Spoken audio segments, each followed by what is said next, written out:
Yes, my dear friend, welcome back to the channel. This is Salon's blog. I am believing God and I trust God that wherever you are strong, you are great. It's a very beautiful Friday morning here in Southeast Asia. And I'm welcoming you in a very special way because it is a very special day indeed for all of us Chelsea fans. Yes, we are preparing towards the next Monday game. Chelsea Crystal Palace.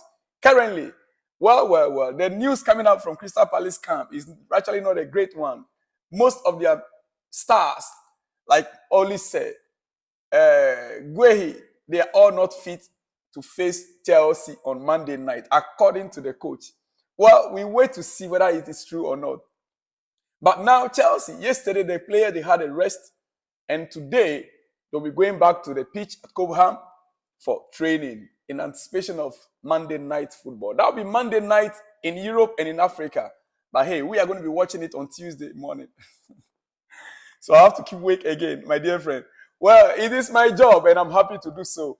So it's not a big deal. But one thing that I want to understand this morning, as you wake up, you see, Chelsea played a great game 2 days ago. Yes, Wednesday night, right? We had a great night. We played a great game from defense to attack. There were not much errors. We saw what our players can do. We saw what our players can do. Even though they are young and they are still developing, we saw what they can do on a great day. If they are allowed to flow on their own, the free flow football that we saw with Nicolas Jackson on the left wing, instead of being the main striker, with Madueke on the right, Kopama as the head. Look, if we can move on like this for a while, let's see what next will happen. But then there are a few things I wrote down. Let me read for you. If we keep playing like we did last time on Wednesday night, then we don't need to switch to 3 at the back. We might not need to switch to the 3 at the back, which I advocated for some days ago. If Enzo and Casado play in a pivot like we saw, they were very close to each other, tight. They were giving short passes to each other. Defensive lines close to defensive midfield line. Wingers tracking runners. Filling gaps for the right backs. Close space between the lines for effective counter press and winning second balls. Then we are good to go. We'll be good to go if we can get these things done. Football is a game of space, not all about formations. Space. When you leave space in between, when there are spaces in between, your opponent can take advantage and dominate the spaces. So you cannot have your passes through. Football is a game of space and not all about formations. If we close gaps at the back and exploit gaps in front of us, then we will be good to go. 3 at the back, just to put players in a positional shape and avoid issues when other players aren't doing their work. That is when you want to play 3 at the back. Just to put players in positional shape and avoid issues with other players when they are not doing their work. But I doubt we can sustain how we played 2 days ago. I doubt it. I doubt we can sustain the way we played 2 days ago, which was on Wednesday night. I personally doubt it. Yes. That is just it. I doubt it. If we can sustain that, how we played 2 days ago. Because it takes a lot of effort. That takes a lot of effort, a lot of running to do that and to maintain that formation. Determination and concentration to do that consistently. It takes a lot of determination and consistency to do that. A lot of determination and concentration to do that consistently.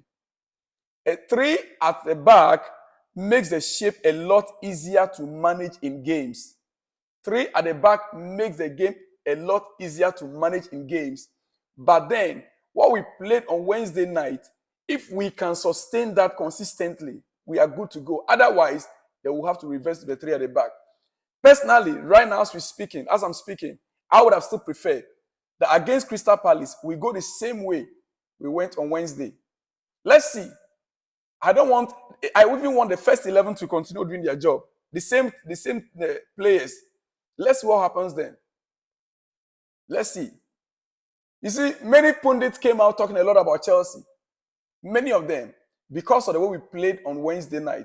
One notable one was Simon Jordan on Chelsea's performance against Villa. He said they've got it in their locker, rightly clear. They are playing against Aston Villa that have a very good side and a very formidable at home and put up pretty much their full strength side.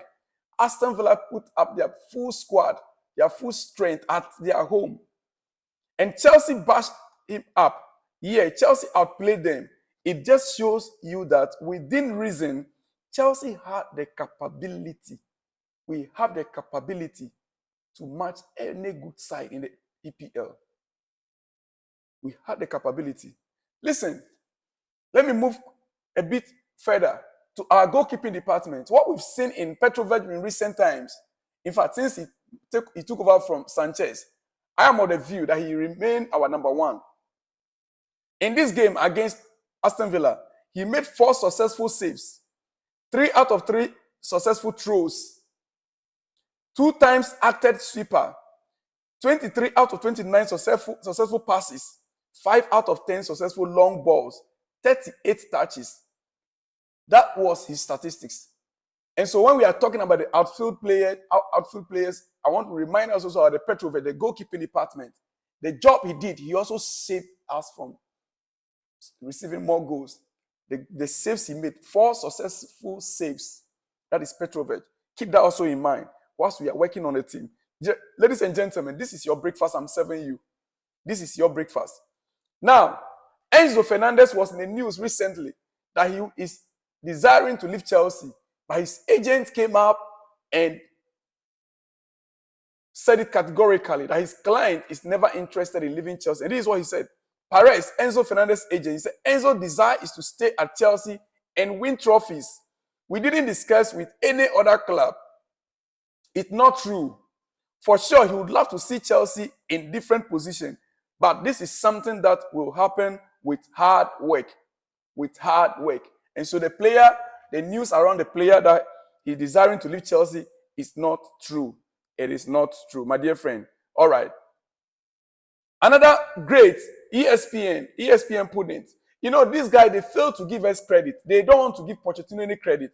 I am one of the people that have been very critical about Pochettino. I have been very critical about him, calling for him to be dismissed or to be sacked. But that does not mean whenever he does well, I will not talk about it. I spoke at length about him yesterday. Many pundits out there, they refuse to acknowledge the work Poch did. They refuse to acknowledge the fact that it was his formation, his tactics. It is the selection that he made is what outplayed Aston Villa.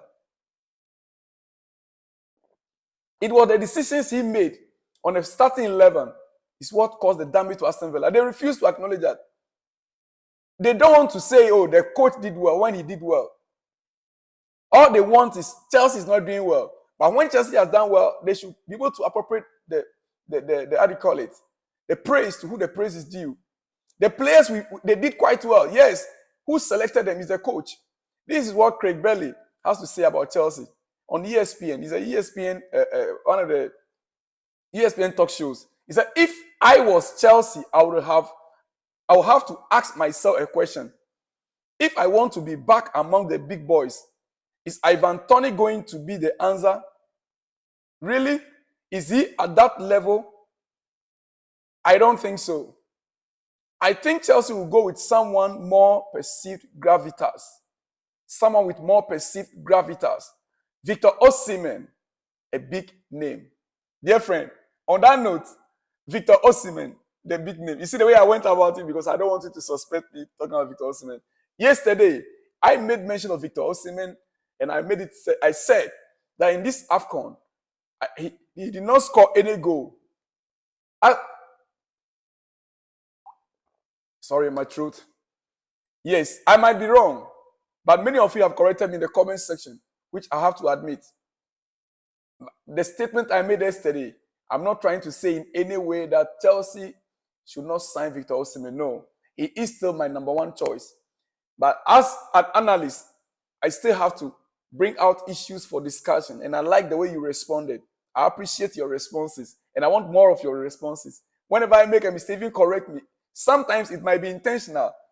like the one I put out yesterday about Victor Osimhen, to get your reaction. Dear friend, it is true that Chelsea needs someone with gravitas. Gravitas, big name, not just a name. We need a big name. The fact that Victor Osimhen is heading Chelsea's attack alone, it's a signal. And that is what I want for my club, my football club, Chelsea. And many pundits are calling for the same. That who Chelsea needs right now really is someone with gravitas, perceived gravitas. And that is Victor Osimhen, big name for that matter. Dear friend, before I let you go, did you know that Chelsea arguably played their best performance on Wednesday night? Chelsea arguably played their best game on Wednesday night without these players I'm about to mention their names. Wesley Fofana, Reece James, Thiago Silva did not start the game. Christopher Nkunku did not start the game. Romeo Lavia, Levi Colwill, and Mark Cucurella. The amount of quality in this current Chelsea squad, if properly used, will be very impressive.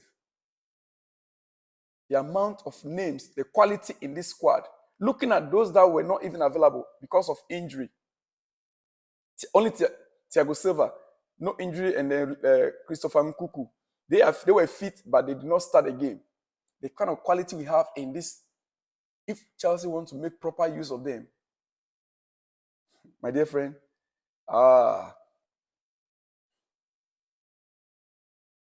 you can only beat a side in front of you, according to Steve Nicol on ESPN FC.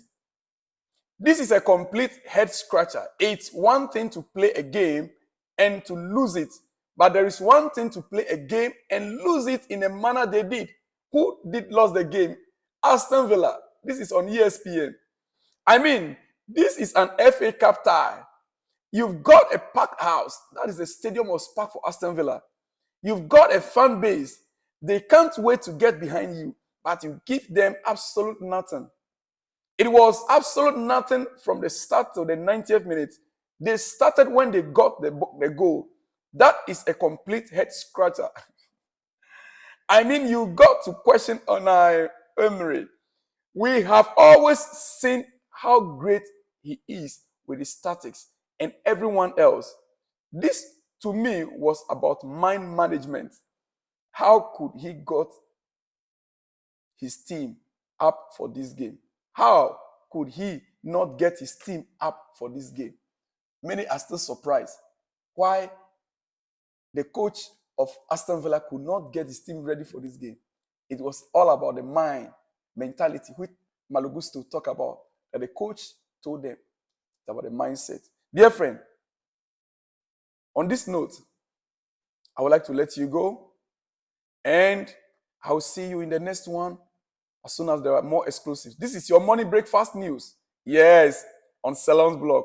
I'm happy, I'm excited to be here and to give you every detail you needed to know about your football club this morning. Well. Pochettino, the fans were fantastic.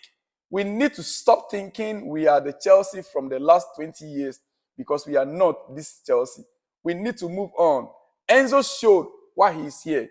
We didn't have doubt about him. Casado or any other young guys. We didn't have doubt about them. On that note, dear friend, let me let you go. I shall be back in the next few hours for more exclusives. Don't go anywhere. Stay with me. Let me hear from you in the comment section. Shalom and peace.